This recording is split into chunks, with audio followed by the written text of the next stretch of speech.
Hi, everybody. Welcome to the Mayor's Table. On today's episode, we're doing a State of the City with City Manager Rob Mays. We're going to be talking about where we're at right now with gross receipts tax, the challenges that we're facing here as a local community, what we're telling our folks in Santa Fe we're needing from them, and some great news coming up in regards to commercial air service right here at Four Corners Regional Airport.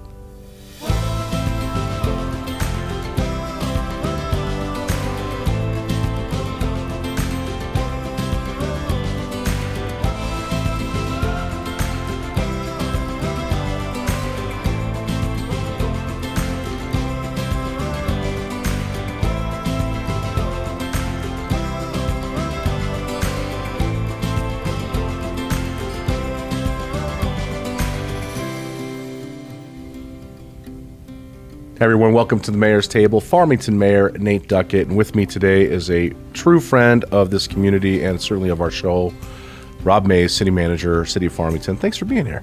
Well, thank you, Mayor. It's always good to be here, especially at the start of a new year with great things ahead of us. Yeah, 2025 I think is going to be an important year for our community. There's a lot of projects that are going to be kind of taking shape and being completed this year. There's going to be a lot of new and exciting information that's going to come out here soon that's I think is going to put people in the right mood and understand exactly where kind of the trajectory of this city is. And I think it's on the up and up. And so I wanted to bring you on, kind of do a State of the City update for the start of 2025.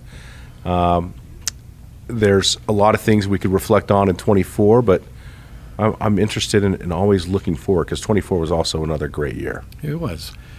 Yeah, I mean, the State of the City, of course, I'd be remiss to not say the State of the City is great. And it really is. It doesn't mean we're not without challenges. Sure. And you and I have discussed in preparing for this podcast that there are real challenges, but a lot of great things on the horizon. No, and I think that's kind of what I want to hit today is kind of our challenges, our big wins. Where are we at right now as far as gross receipts tax? Which sectors are doing great? And I always want to start these kind of conversations because I do our speaking engagements and provide the State of the City to a lot of different groups. And I like to start with this awesome report. And I just want to remind our viewers and our listeners out there that there is a report on the City of Farmington's website, and it's specifically listed under the City Manager's page. And it is the monthly report. And each monthly report really encapsulates at a very finite detail in some situations what's happening in every department within the City of Farmington. Yeah, we are very transparent and bring the public into a really important tool. This is the actual department heads of our city, their monthly reports to me, the city manager, and then of course we pass that on to mayor and council and all of our city employees and the public in general. So it's a place that probably goes into more detail than most people interested, but there's anything you could ever want to know about all of our departments and critical statistics and things that are being accomplished, and people would find it interesting, I think. Yeah, I mean, when you look at kind of what your local government does, and we're coming up on budget season, which we can kind of get into a little bit, and I know every year we love to put your budget presentation on here because you do such a great job of kind of explaining the layout of the land and where's the money come from and how do we spend that money and why are these things our priorities. You do a great job doing that. But even this layout of the report, it starts with the very first page, and it's all about gross receipts tax, and it talks about where we're at for the month versus budget, the month versus last year, and then year-to-date information. And this information that we're presenting here right now, because at the time that this airs, November's report is the best report that we have available to us. But just to kick this off, I mean, if you looked at where we're at year-to-date as far as gross receipts tax, which just to remind our listeners, our viewers, gross receipts tax is actually what funds all the services for your community. I say all of them, it's the majority.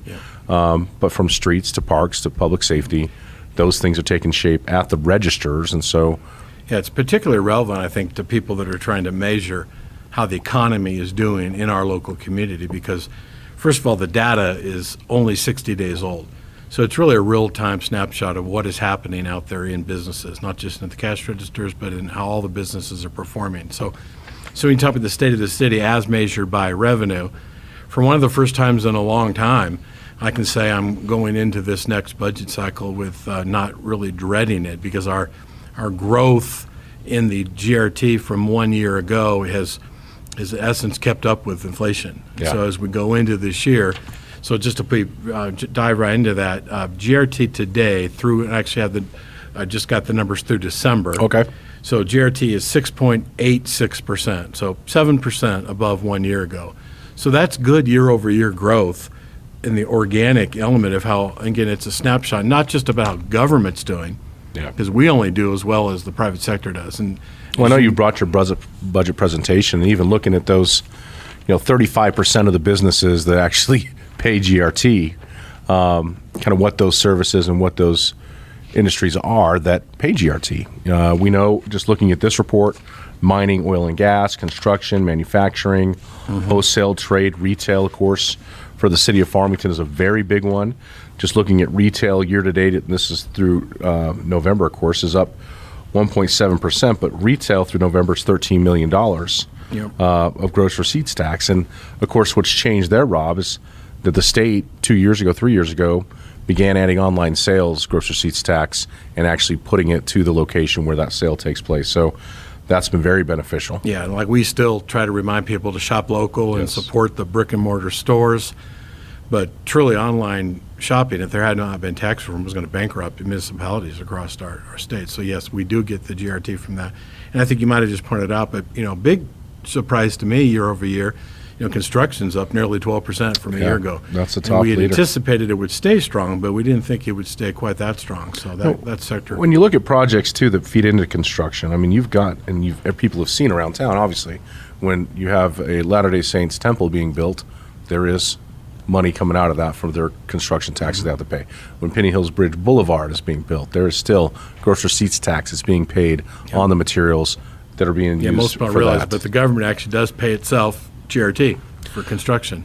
AutoZone, another project going on. Amazon, big project. The community hospital, another New big one. hospital, yes, up on Penny Hills Boulevard. So a lot of those projects go in to help benefit the services that we provide. Well, like I've talked many times, yes, there's an immediate benefit of that GRT, but there's the ongoing residual jobs that those represent. And of course, what it always tells us is when these outside companies like an Amazon or like this hospital or the LDS Temple, when they choose to come here and invest, it's indicative of how much they believe in the future of Farmington, the Four Corners region too.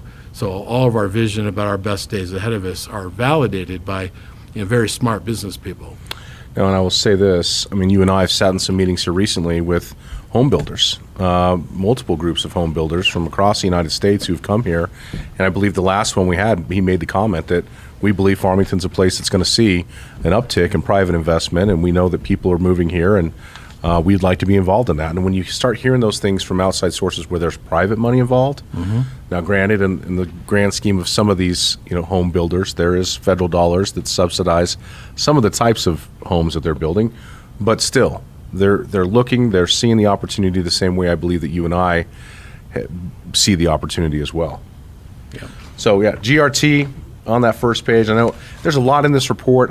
Rob, is there anything else you want to add on that GRT conversation? Well, for before I people that jump in really here? like to dig into details, you can go through each department and talk about everything from electric outages to crime reports to how many we're talking about challenges in a minute. We're almost segueing into some of that, but how many tickets were written, how many police stops, how many traffic stops the police made. I mean, there's every imaginable detail in this report. Business registrations. Yeah. I mean, the attendance at the Farmington Indian Center, at the Aquatic Center. how many rounds of golf were played this year at Pinion Hills Golf Course and at Civitan, and how much power was used last month, whether it was purchased or whether it was produced by the city of Farmington.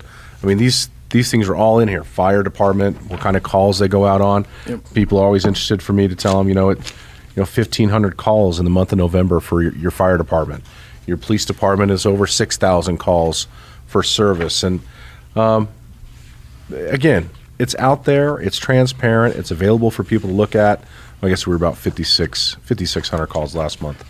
Well, it helps us analyze data and trends and make sure that we're managing the challenges ahead of it that are out there. Numbers are important. Whether you're running a business or you're running a governmental agency, I mean, knowing where you're at and being able to benchmark yourself and how do we get better in certain things. And certainly, when we look at policing, and the level of enforcement, especially when you're dealing with some issues like we've seen over this last year, which we can segue into it here in a little bit. We don't need to jump in that right now, but some of the challenges that we're facing right now on the roadways. And so we'll jump into that here later. But again, the great report, it's on the City of Farmington's website under the city manager's personal page, and it's called the monthly report.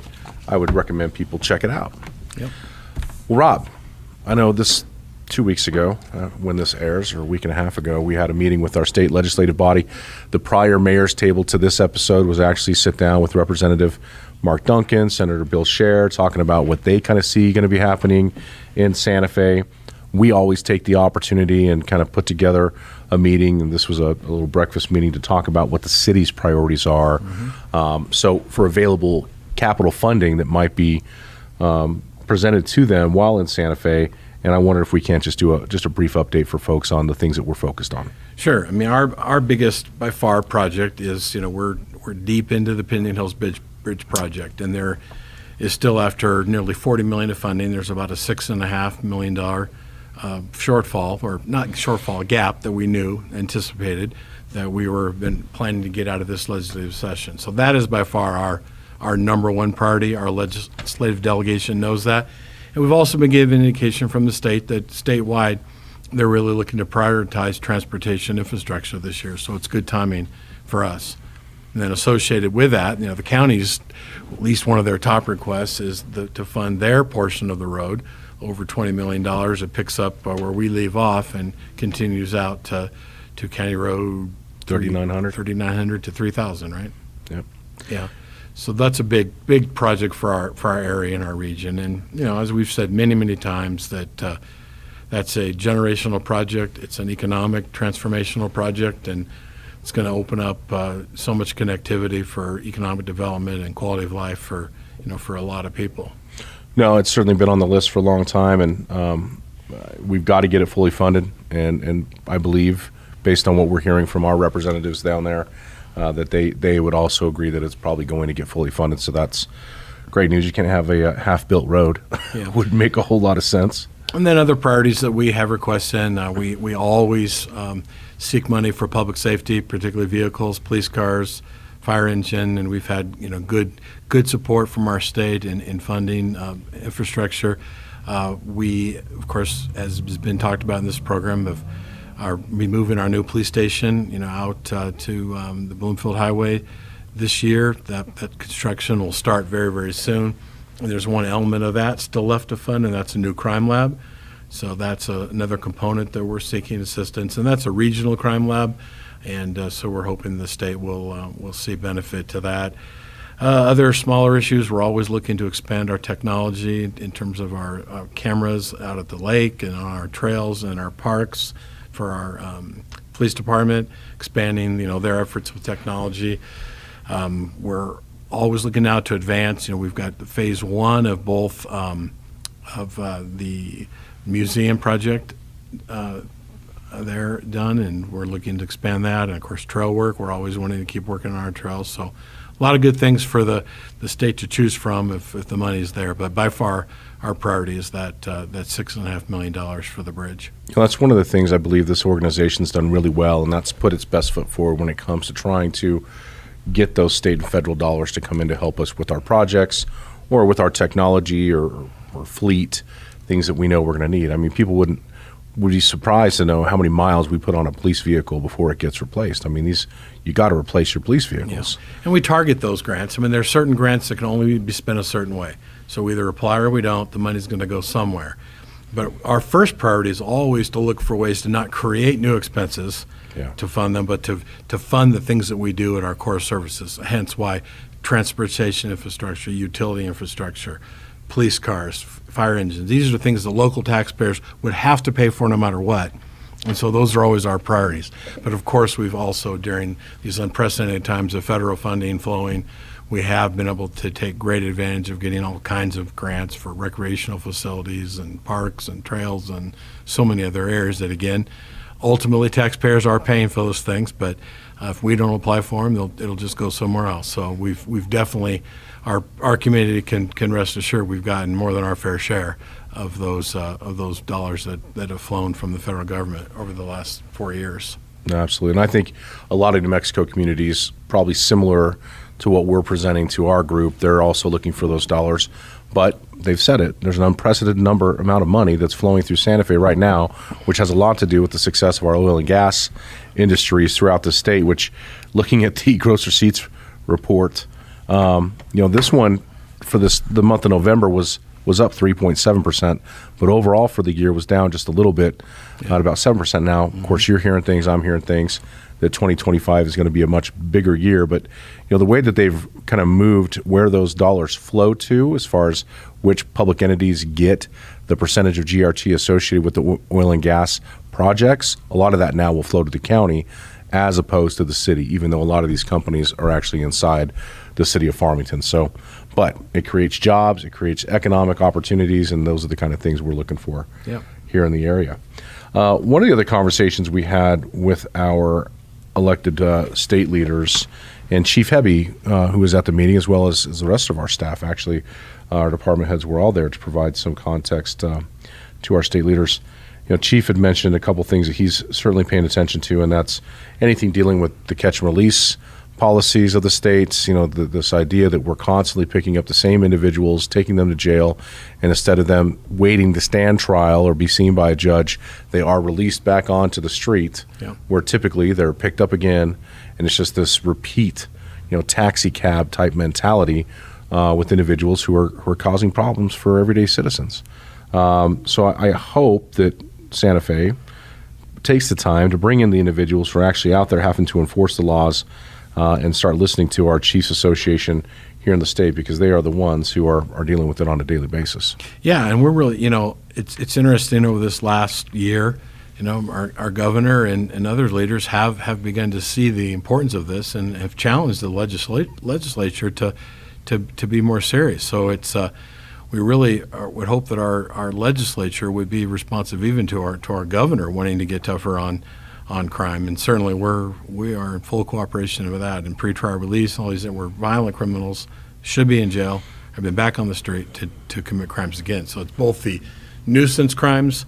People talk a lot about the uptick of our street inebriates and so forth. That even those that are committing crimes associated with that aren't in jail, so they're there to continue to cause inconvenience and offense in the community, and then violent criminals that should be in jail. So absolutely, this state has got to get serious about crime. Well, we certainly had a terrible situation here that occurred a few months ago with an individual who'd been sentenced to 23 years or 18 years and 5 years probation. They serve 5, they let him out, they get busted, they serve 2, they let him out, and they end up killing multiple people. And the person should have been behind bars, and that really comes down to the judges sticking by what their sentencing is. I mean, if it's if it's violent crime, we have to keep these people behind bars. That's absolutely my opinion, anyway.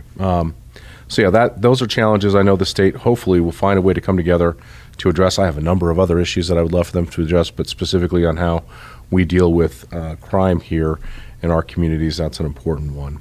We've had some big challenges, Rob, and I want to kind of talk about some of these things and kind of get your perspective. I want to start with electric, though, because electric has been a big challenge for us, having lost San Juan Generating Station. We lost, we used 80 megawatts of power, essentially, that was, affordable, reliable power, mined straight out of the ground, put to work for this community. And we've seen our electric rates obviously change dramatically since then. But we've got some good news, and we're trying to address that challenge, which, by the way, is all planned out in our cost of service studies. Yeah, so in the big picture, you mentioned some challenges. 2 years ago, we shortly after losing San Juan Generating Station, we had a turbine go out. We had the known and planned for surprise of our prices going up from $40 to $300, and then the great January surprise where natural gas went up to where we lost $13 million in 1 month. Yeah, and so we had to make that up, but fortunately, within a year, we were able to get those rates back down, and it's been quite some time now. But we do want people to know and hear the big picture. Our rates are back down to the lowest in the region, the lowest in the area, lower than Aztec, lower than Durango, lower than P&M, all of our state. We have the lowest electric rates again, and have had now for quite some time. So we weathered that storm, and so that is actually very good news. And then to your point, I think you were alluding to, our plan to replace Sandwich Generating Station, to not be so exposed to the market, Right. is starting to come together. We've got two big projects online. One is happening as we speak, the arrival of our RICE engines. These are gas-powered micro generators, 18 megawatts of power, that have arrived out at Bluffview for installation. There'll still be a number of months of construction, so that's happening. So we'll control our own destiny but we lost 43 megawatts. We also have there's certainly a place for solar. We also have a solar project that, again, is going to be highly subsidized by federal grants, and state grants, but nevertheless, that'll be a good piece of our fleet. Yeah, So- I want to correct myself there too. I think I said 80 megawatts out there at the power plant, but I always get Bluffview, I think, is 80, and we had 43 out at San Juan. Yeah. But nevertheless, part of that, we were exposed to the market at a time when the market, the Ukraine war and so the market got extremely volatile, and so we had that perfect storm hit us. But we are moving to hedge ourselves against those things in the future. Yeah, our kind of, since I've been on the council since 2014, our mission has always been to provide the most affordable, reliable options that we can to our citizens. And certainly within that cost of service study and looking at what our resource plan is, there is plans to add other forms of energy to that. Those things are being worked on all the time, and we'll start seeing some of that stuff come online here in not so distant future. Yeah. Yeah. So the challenge of electricity, we're dealing with that. We're dealing with the challenge of water here in this area through our dam study that we're doing in order to consider the raising of Lake Farmington, which is our water reservoir. That's going to go on for another year, I believe, before we'll get some sort of ideas of where we move in that. So that's important for people to stay apprised of. But then also the issue of transportation here, and maybe specifically kind of the manufacturing transportation, agricultural transportation. Mm-hmm. We don't have a rail system here in the Four Corners. It's a big black hole. You can look at all the trains lines on a map and you just see there's nothing that exists here in the Four Corners. And it unfortunately puts us in a bad position when there's companies or industries that are looking to take advantage of some of those resources that we do have here, like natural gas, where they want to be able to open up and provide some very good economic-based jobs. But without that kind of form of transportation, unfortunately, it puts us behind other communities. Yeah, it's always no interstate, although we have good roads in and out of here. No railroad, and of course, we've struggled with having air service right here in Farmington. We have it regionally, so yeah, those are three big challenges. But we've been lots happening on those fronts. And Mike Stark will be on the show here to actually give us a kind of an update on the rail project. The county is leading that, as it would be built in the county itself. So we'll have Mike on to talk more about rail. A lot of people are realizing it's probably closer than it's been, certainly in decades of conversations about the railroad actually happening. Absolutely. Another area that we kind of talked about prior to the show that I know stands out to you, and that's housing. And anytime you've got a community that's wanting to grow, wanting to diversify its economy, add new industries or expand current industries, the need for housing for its workers and families is pretty critical. And this is something I think we're not just seeing here locally, this is something we're seeing nationwide. Yeah, absolutely. We've conducted multiple studies that have validated this, with data, but we know it to be true. And the market here has always been challenging on housing. But 2 years ago, the Farmington MSA, driven by Farmington, we saw the largest increase in housing prices in the nation right here in Farmington. So again, indicative of the quality of life here, and people are moving in here and buying up houses. And so, for us to be sustainable in a reasonable economy that has opportunity for everyone, we need affordable or more affordable housing for workforce and places to live. And when we have limited land, we've seen all over the country is communities have to face the reality that they've got to have more density in housing. We all would like to think we could live in a world where everybody could afford to have their perfect single-family house and a big lot and live in a traditional subdivision. That's just not how people are living in a modern area and in a modern economy. And so we have to be looking for opportunities for higher density housing, properly zoned, but people have to have a place to live if we're going to maintain all of our dreams and visions for our community. We talk about what's our vision for the community, a place where our kids could grow up, have a great life, go away to college or stay here in college and come back and have a life. They're not going to have that if there's not housing that they can live in and afford to live in. And so housing, really is an existential issue to the quality of life and the future of Farmington. And so it's something that we're addressing, and we've got to have the political will and the courage to work with developers that want to do responsible, good projects that can benefit the economy and benefit our community. Surely. And we know from the hospital standpoint, there's a lot of open positions at San Juan Regional Medical Center, and it's putting those individuals also in a position where they could take that job and live somewhere. When we talk to these housing or these home builders, we sat there, we told them we will take houses of all shapes and sizes at this point because we see the growth opportunity, but without the homes, it's going to be a struggle. Yeah, and that's a good point. We're not talking about the traditional concept of government housing or government projects. We're talking about housing, though, that is affordable, that people with jobs, nurses, teachers, firefighters, police officers, workers, and all of our businesses can live in. That's what we're talking about. I remember coming out of college, I lived in a shack behind a house down off of Central in Albuquerque. And then you just kind of go from there. But I think you got to have some basic components of that. People need to understand that renting is not a bad thing. Renting is a part of that next step up into getting into home ownership. It takes entry-level positions, entry-level homes in order to start moving up that ladder. And really appreciate the work that's being done at San Juan College and preparing individuals for that workforce. Yeah. And of course, they are adding housing, additional housing to their component after, I think they've got a 250-person dorm, or maybe it's even more than that, but they're going to be growing that as well. Yeah, another phase. Very good. So, talking about where we sit in a position to be competitive with other communities in attracting workforce and attracting jobs, one of the things that always comes out to play is how easy is it for me to get to your community? And on that note, the challenge of bringing commercial air service to Farmington has been a real issue. I think the last time we had a commercial air group flying out of here was 2017, 18.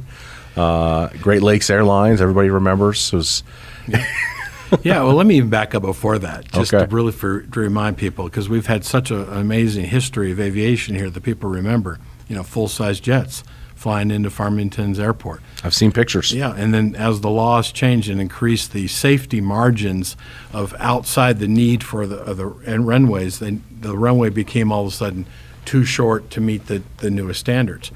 That was anticipated, and this is the thing that people don't like to talk about. They want to blame city leadership. The fact is that back in the day, that on two different occasions, the leadership put out to the community a referendum to build a new airport.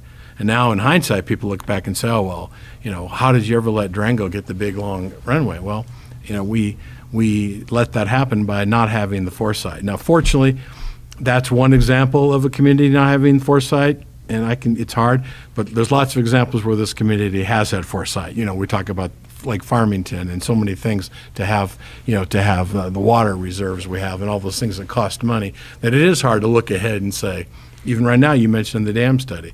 On paper, we don't need that dam study. No, but right 20, now. 30 Yeah. years from now, we're going to need that additional water. So we're always trying to think about that. But anyway, that's what happened. And so that's why we lost that. And so we went from jets to turboprop airplanes. And of course, we had a long, history of that being very successful, multi-flights, particularly when Mesa Airlines was here. But as things began to change in the industry, Mesa left. Great Lakes Airlines hung in with us a long time, but then the final blow was the change in regulations on the amount of hours that the co-pilot had to have.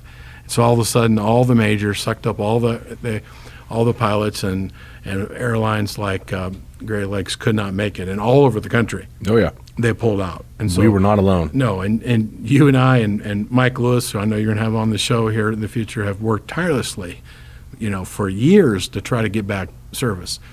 It started with leveraging federal funds, having the vision to not give up on it and say, we had a lot of people say, you're never going to have that again. Why are you doing that? We should turn it into a drag. No, we saw the day that we'd have flights again.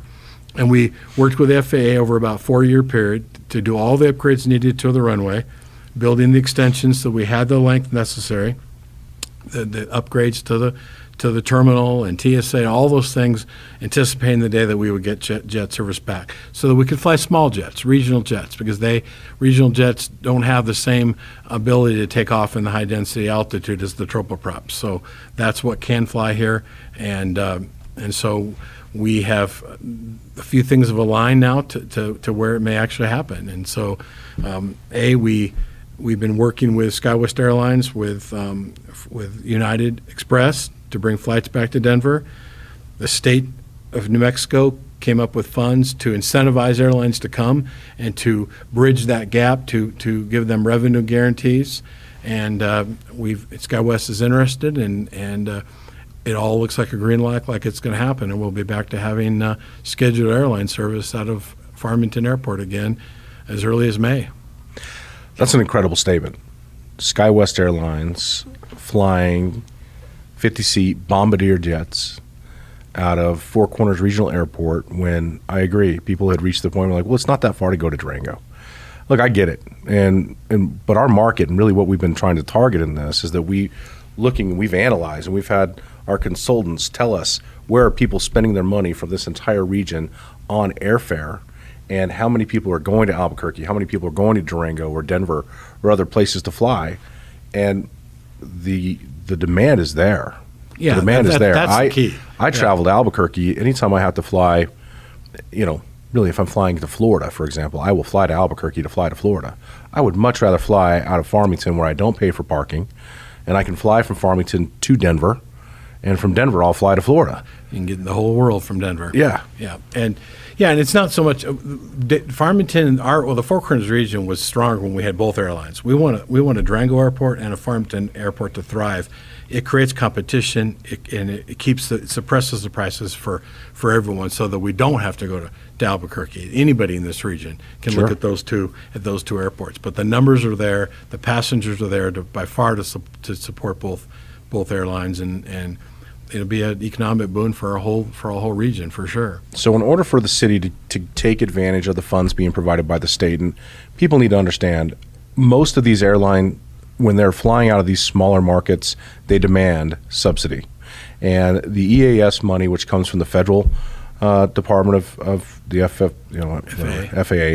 FAA, those dollars were not made available to the city of Farmington because at the time that program began, we had air service. Yeah. But you take, for example, Sholo, Arizona, who is paying one of these companies to fly to Phoenix, which is 180 miles, and they're paying them $7 million a year. That's a big deal. Yeah. Our plan with SkyWest is much less expensive, but the benefits for this community are going to be, I believe, much greater. Yeah, it's designed to be market-driven and sustained. Unlike the EAS, as you mentioned, people wonder, how does a place like Angel Fire or Gallup or Cortez, how do they have flights? Because they are permanently subsidized by the federal government. It's not market-driven, and they usually have very small airplanes and very limited service. We have had our sights set on real air service with jets, full connection, high quality service that can compete with Albuquerque and be something that people want to do. And so we're not eligible for EAS. This is different than that. This is a temporary funding over a 2-year period to bring a revenue guarantee to the airline as they come into a new community, establish their market base. This money from the state of New Mexico will pay them for their losses as the traffic builds up and over the course of 2 years, and then it needs to be sustainable. And so this is a huge point. You and I have lived for how many years people saying they want air service, and we have pretty good service in Durango and of course Albuquerque, but we know we want it. Now it's the time to put up or shut up for our community. We have 2 years to prove that, and we recognize it's got to be competitive, it's got to be on time, it's got to be reliable, all those things. But if that happens, people need to use this service because in 2 years it's got to be paying for itself because that grant's gone. City of Farmington isn't capable financially of buying airline tickets for people and subsidizing airfare. This is something that's got to work in the market philosophically and economically. So when we look at the people, Rob, we need to let them know that either you use it or we lose it. I mean, that's the 100%. situation that we're dealing with right now. Yep. We're bringing it back. SkyWest is the #1 regional air service in the world. Yes. Okay, so when you're talking about consistency and making sure planes are on time, these guys have a great track record. Absolutely. They are the best. They're going to be flying out early morning to go to Denver. They're going to be flying back late in the evening to come home. That gives everybody a time. If you want to go to Florida, you're going to Chicago, you're going to the East Coast, you're going to the West Coast. It gives you time to get to your connecting flights and get you back home. You can fly it for a Bronco game and back that night. That's amazing. You're speaking to my heart right now, Rob. Yes. I mean, those are the kind of opportunities that I think this brings in. And then if we can prove this model, then potentially we see them expand with other flights to other places or other carriers who come in and utilize our facilities, which you mentioned earlier, we've upgraded $25 million worth of upgrades, mostly funded through the federal government, to prep and be ready when this time has come. Guess what? The time is now. The time is now. And it's here, and we had better use it as a community. And it won't be just ours. When I say community, it's a very regional, just big community. I mean, anybody from here to Gallup to over the Navajo Nation, to Eastern Arizona. I mean, we are the closest destination for you to fly out, and we want to make it make that experience come true. And we keep saying SkyWest Airlines, that's the operating company. They'll fly under the banner of a United Express. You'll book your flights to the United, your frequent flyer app. All your stuff will work just like it is when you go to Durango or Albuquerque or anywhere. So it's very seamless, and it's definitely the best we could do. It's the best. We could not do better in terms of a destination. A lot of people say, I want to go to Phoenix. I want to go to, well, those are all okay, but by far, for one flight a day, Denver gets Farmingtonians to the world with one connection. And so it is where, in fact, people are flying. The airline's done their research. They know where people fly from here, and that's what they're lining. They're targeting the flights that people fly. Exactly right. Yeah, I talked to a friend who actually lives in Denver, and he's like, geez, I mean, United right now out of Denver, you can fly to Germany nonstop. Yeah. I mean, there's so much that United brings to the table when they're your carrier. Frankly, that was one of the things, and I mentioned this during our city council meeting. There was times over these past couple of years where I'm like, look, can we just take what's available and let's get somebody flying in and out of here? And I take it easy, Mayor. Look, I know you want to get this done, but let's keep working with SkyWest, who, by the way, has been a great partner with us. And I believe them showing faith in this market has a lot to do with the efforts that we've put out to try and negotiate that with them. Well, people may forget, we had this done right before COVID. That's right. They were coming here. COVID had, of course, destroyed the whole market, and it's taken this many years to bounce back. And SkyWest has stayed with us. So, yeah, we are very grateful.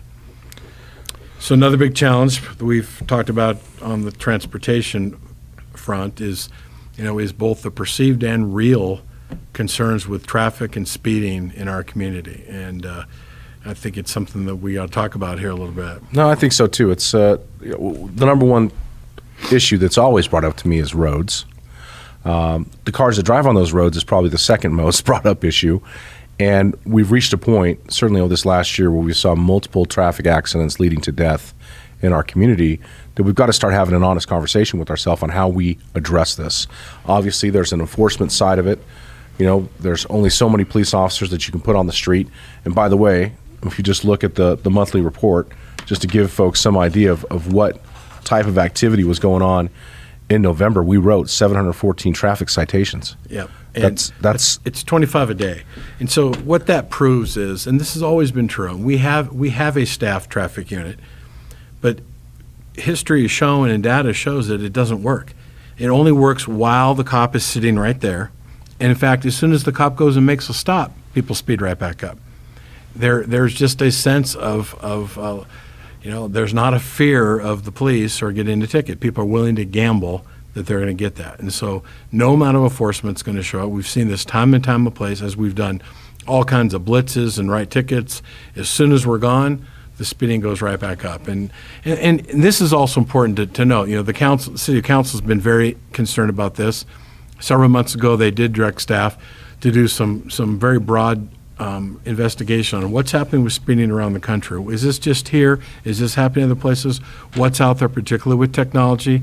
And so we've been doing that research. And early in the new year, we'll be bringing back that report to council on what are some options. But the fact is that the preliminary data is showing the problem is very bad. Speeding is extremely excessive, and it's not just here. It's all over the nation. There is a phenomenon of this problem getting. It's not our imaginations. It's not just anecdotal. It is getting worse. So I don't know what all it is. People say, post-COVID, or people have lost, the civility. I think there's all kinds of factors.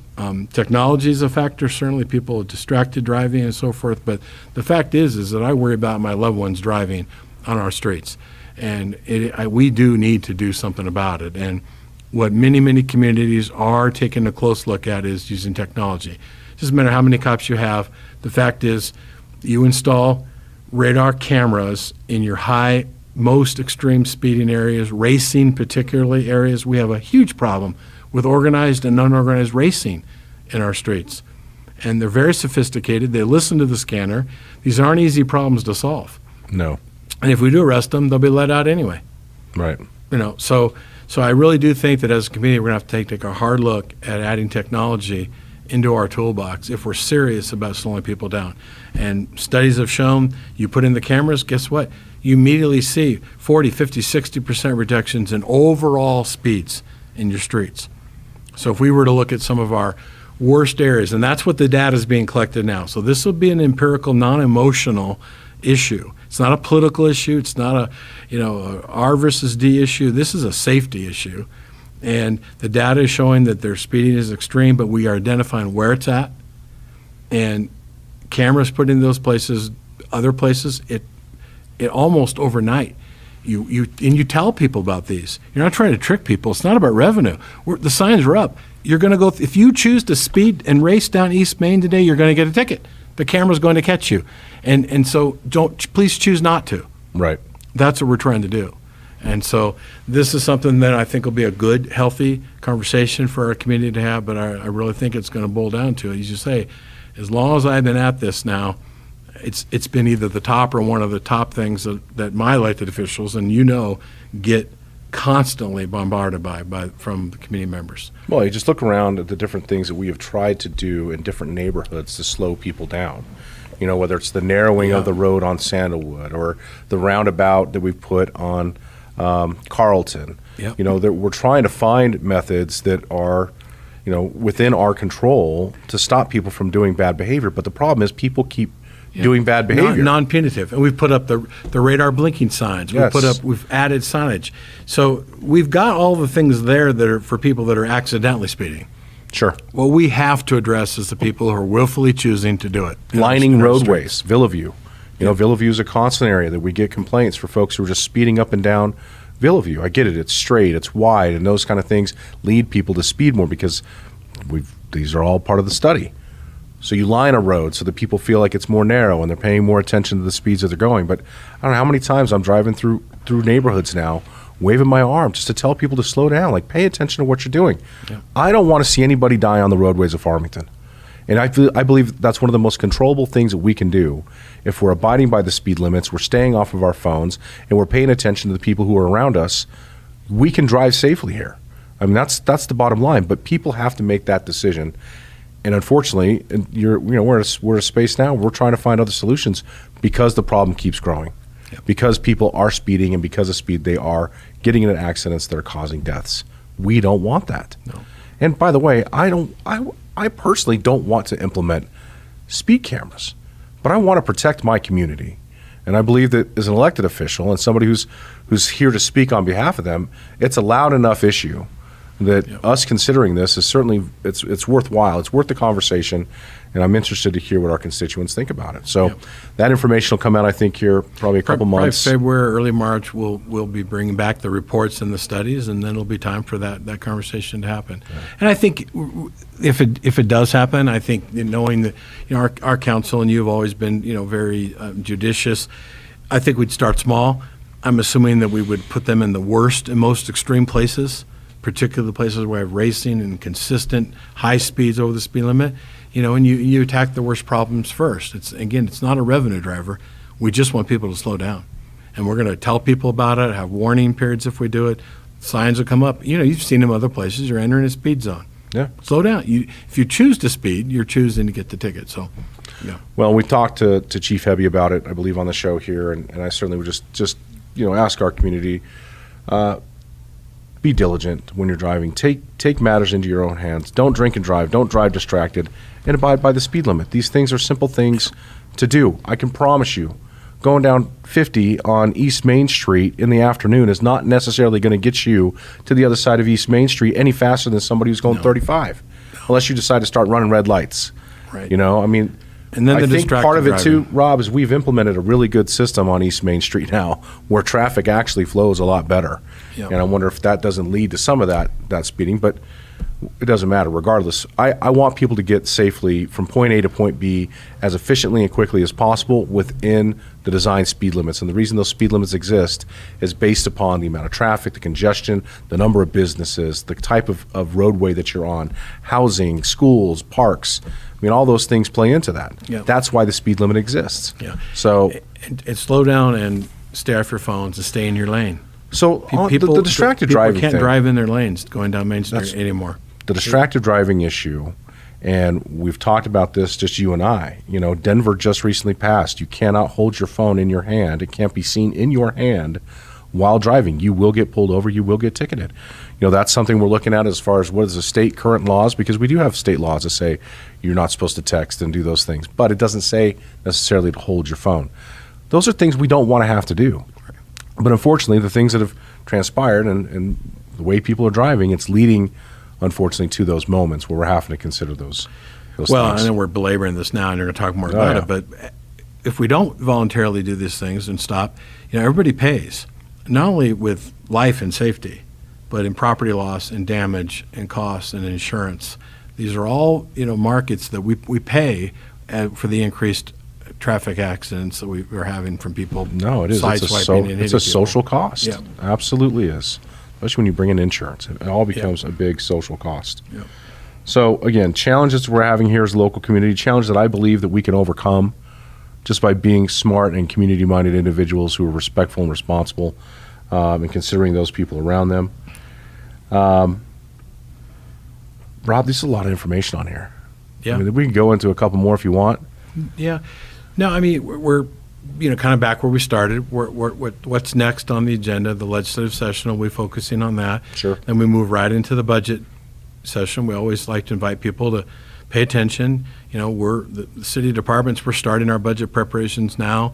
The public hearings begin in May, but it comes very quickly. So that's a big part. I've already said I'm feeling pretty optimistic about the revenues that we'll be able to maintain this year without losing ground, because we keep up with inflation, keep up with hold harmless. I wanted to tell you, I appreciate it. I know you had my longtime deputy city manager, Julie Baird, on the show here a week or so ago, and she's finishing nearly 30 years in public service and 8 years as my lead deputy, and so thank you for honoring her. Absolutely. She's meant so much to us, and one thing I know, and people ask me all the time, what's been your secret to longevity as a city manager? Well, it's my staff. I've had great luck with good mayors, good elected officials, but at the end of the day, it's the staff that we live and die by, and Julie's been a key part of that.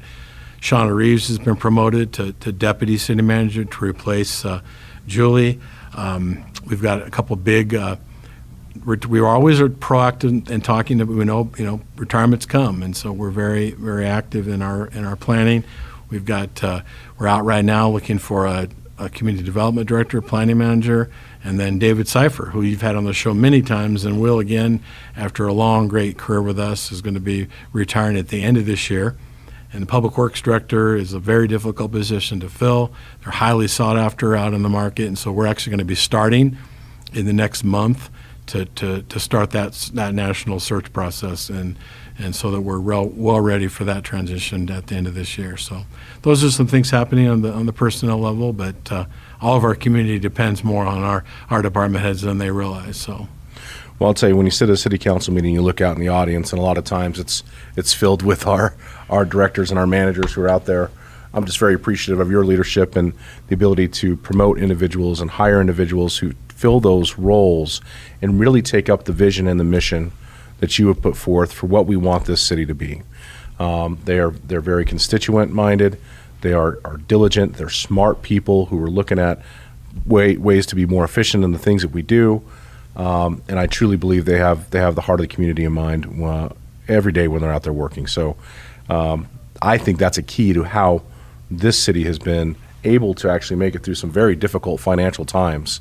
If we go back to 2008, the ups and downs since then is that we've had good people at the helm making sure that we stay afloat. And by the way, put us in a position now where we're really thriving, Rob. And I hope people and I hope this community see it and they understand it. And I mean, I drive around, in the afternoon on a Wednesday, and I'm blown away by the amount of traffic coming in and out of Farmington. And that speaks highly to our local businesses, to the jobs that they're doing, and for the opportunities that exist here regionally within our community. Yep. Yeah. Well, Rob Mace, we could talk about a lot of other things, but we're going to let you off the hook now. I know you love being here. I always enjoy being with you. So thank you for joining us today, as always, and thank you for the hard work you and your staff do at the City of Farmington. And thank you for joining us here today. We talked about some really interesting things that deal directly with you as a community member, and we try to make that pertinent on every show. But certainly when it comes to public safety and the part that each of us play in making sure that each of us get to work and get home safely or get to school and get back every day, that's a key. We want to celebrate our loved ones. We want them in our lives, and we can't afford to lose them on our streets because of bad driving behavior and bad choices. So if you take anything away from this, which there was a lot of great information, I would just ask you, keep that in mind. Pay attention to what's going to be coming up when we have these discussions going forward on utilizing technology to help us in that way as well. So thank you again for joining us. We'll see you here next time on the Mayor's Table.